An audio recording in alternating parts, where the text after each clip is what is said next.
ஞானானந்தமயம் தேவம் நிர்மலஸ்படிகாகிருதியும் ஆதாரம் சர்வ வித்யானாம் ஹயக்ரீவம் பாஸ்மகே. நெக்ஸ்ட் ஜென் டிவி நேயர்களுக்கு அஸ்ட்ரோ கேஎஸ் ஐயங்காரின் பணிவான நமஸ்காரங்கள்.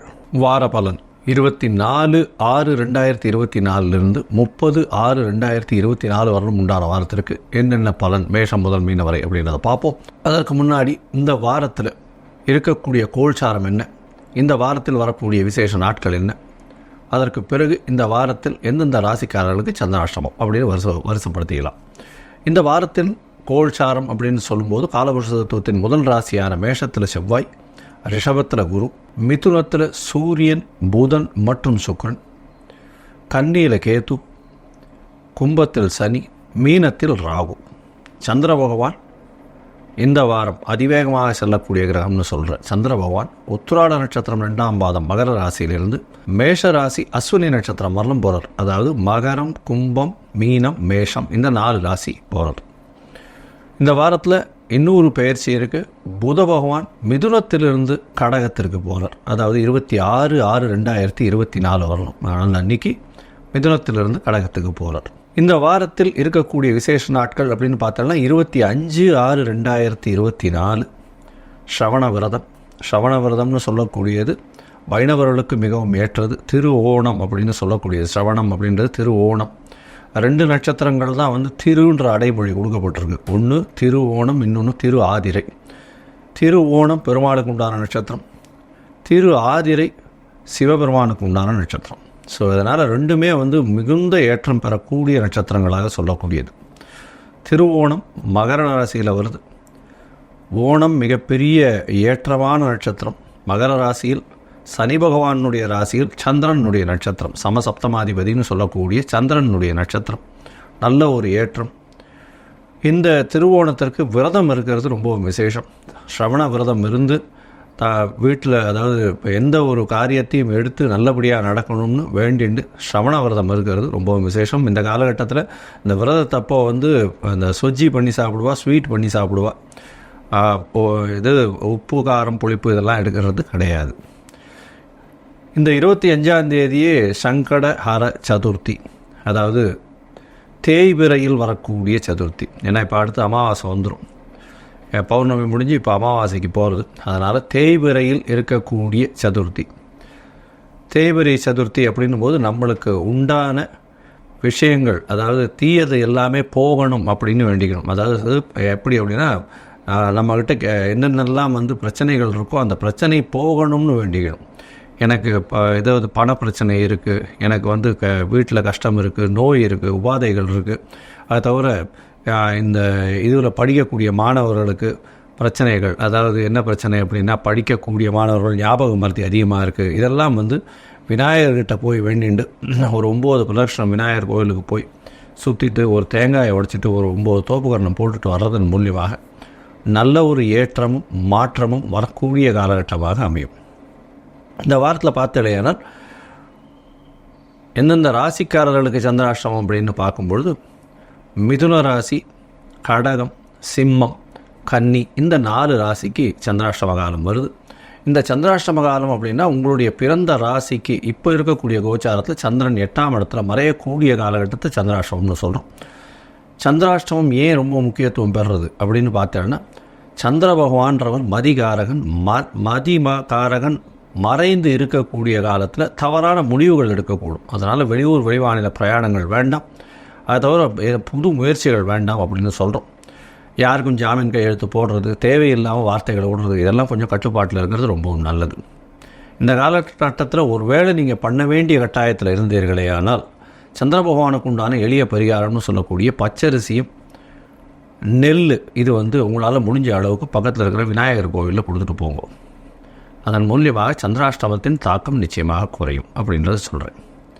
சரி, இப்போது மேஷம் முதல் மீனம் வரை இந்த வாரமான 24/6/2024 30/6/2024 வரை எப்படி இருக்குன்னு பார்க்கலாம். அதற்கு முன்னாடி என்னுடைய மொபைல் நம்பர் கீழே ஸ்க்ராலிங்கில் வந்துட்டுருக்கும். உங்களுக்கு அஸ்ட்ராலாஜிக்கல் கன்சல்ட் தேவைப்பட்டதுன்னா நீங்கள் என்னுடைய மொபைலுக்கு கான்டாக்ட் பண்ணுங்க. உங்களுடைய டேட்டு, டைமு, பிளேஸு, அதை தவிர உங்களுடைய பெயர், தாய் தகப்பன் பெயர் எனக்கு அனுப்பி வைங்க. நான் என்னுடைய கட்டணம் என்னன்னு சொல்கிறேன்.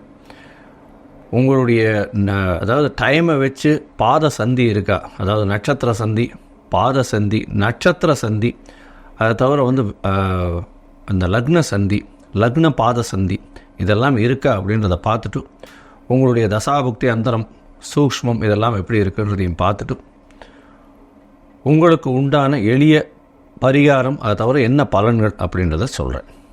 இப்போது மேஷம் முதல் மீனம் வரை 24/6/2024 30/6/2024 வரை உண்டான பலன்கள் என்னன்னு பார்க்கலாம். துலாம், சித்திரை, சுவாதி, விசாகம் இந்த 3 நட்சத்திரம் 9 பாதங்களை கொண்ட ராசி. ராசியின் அதிபதினு சொல்லக்கூடிய சுக்கிர பகவான் ராசிக்கு 9ஆம் இடத்துல இருக்கிறது விசேஷம்.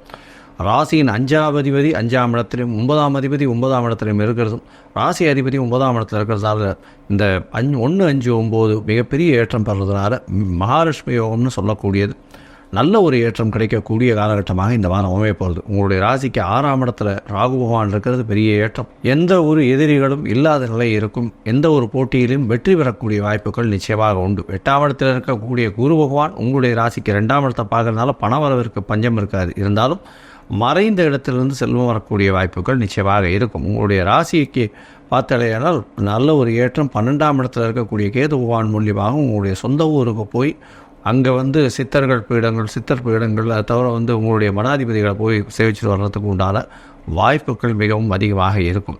இந்த வாரம் உங்களுடைய ராசிக்கு 9ஆம் இடத்துல சூரியன், புதன் மற்றும் சுக்கிரன் 3 கிரகங்கள் இருக்கிறது பெரிய விசேஷம். 3 கிரகங்கள் இருக்கிறது அப்படின்னு சொல்லக்கூடியது சூரியனும் 9ஆம் இடத்துல இருக்கிறதுனால தந்தைக்கு கொஞ்சம் ஒரு செட்பேக் இருக்கும். அதாவது தந்தையின் உடல்நிலையில் சற்று பின்னடைவு இருக்கும். இருந்தாலும் தந்தையின் மூலியமாக வரக்கூடிய பொருள் வரவு எல்லாமே வரக்கூடிய வாய்ப்புகள் நிச்சயமாக உண்டு. இந்த வாரம் சந்திர பகவான் உங்களுடைய ராசிக்கு 10ஆம் அதிபதினு சொல்லக்கூடிய தொழில்ஸ்தான அதிபதி உங்களுடைய ராசிக்கு பார்த்தடையானால் 4ஆம் இடத்துல இந்த வாரத்தை ஆரம்பிக்கிறார். இந்த வாரத்தில் 4ஆம் இடத்துல இந்த வாரத்தை ஆரம்பிக்கும் பொழுது 24/6/2024 30/6/2024 வரலும் உண்டான வாரத்தில் 26ஆம் தேதி காலை ஒரு 4 மணி வரலும் உங்களுடைய ராசிக்கு 4ஆம் இடத்துல திக்பலம் பெற்று பெரிய ஏற்றத்துடன் இருக்கக்கூடிய காலகட்டமாக இருக்குது. 10ஆம் அதிபதி அவர் வந்து 4ஆம் இடத்துல இருக்கிறது இருந்தும் திக்பலம் பெறதுனால ஆட்சி பெற்றதுக்கு சமமாக சொல்லக்கூடியது.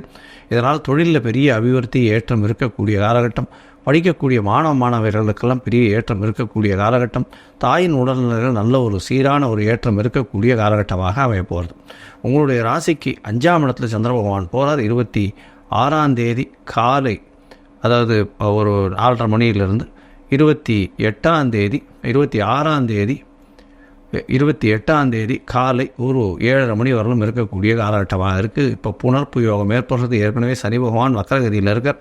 இந்த காலகட்டத்தில் புனர்ப்பு யோகம் அமையிறது.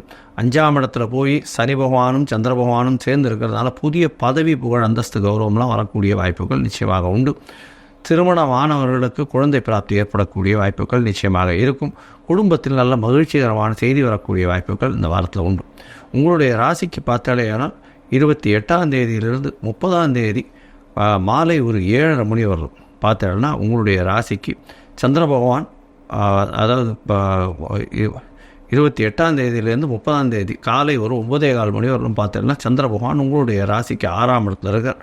ராகுவோட சம்பந்தம் 10ஆம் இடத்துல அதிபதி 6ஆம் இடத்துல இருக்கிறதுனால கண்டிப்பாக புதிய கடன் வாங்கக்கூடிய வாய்ப்புகள் நிச்சயமாக உண்டு.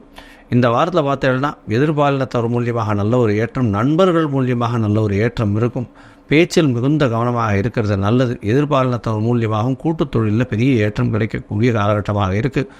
தொழிலில் வந்து ஒரு நல்ல அபிவிருத்தி இருக்கும். புதிய வேலை கிடைக்கக்கூடிய பாக்கியம் உண்டு. போட்டித் தேர்வில் நல்ல ஒரு வெற்றி கிடைக்கக்கூடிய பாக்கியம் உண்டு. பொதுவாகவே இந்த துளாராசிக்காரர்கள் பார்த்தீங்களேனால் இந்த பால் சம்பந்தப்பட்ட வியாபாரங்கள், அதை பால், மாடு, பசுமாடு, இந்த மாதிரியான மாடு அதெல்லாம் வச்சுட்டு இருக்கக்கூடிய வியாபாரிகள், அதை தவிர வெள்ளை துணி நெய்யக்கூடியவர்கள், அதாவது துணி நெய்யக்கூடிய கார்மெண்ட் ஃபேக்ட்ரி, கார்மெண்ட் இண்டஸ்ட்ரி, இந்த மாதிரியான வச்சுட்டு இருக்கவங்க, கலைத்துறையில் இருக்கக்கூடியவர்கள், இவர்களுக்கெல்லாம் வந்து நல்ல ஒரு ஏற்றமான காலமாக அமைய போகுது.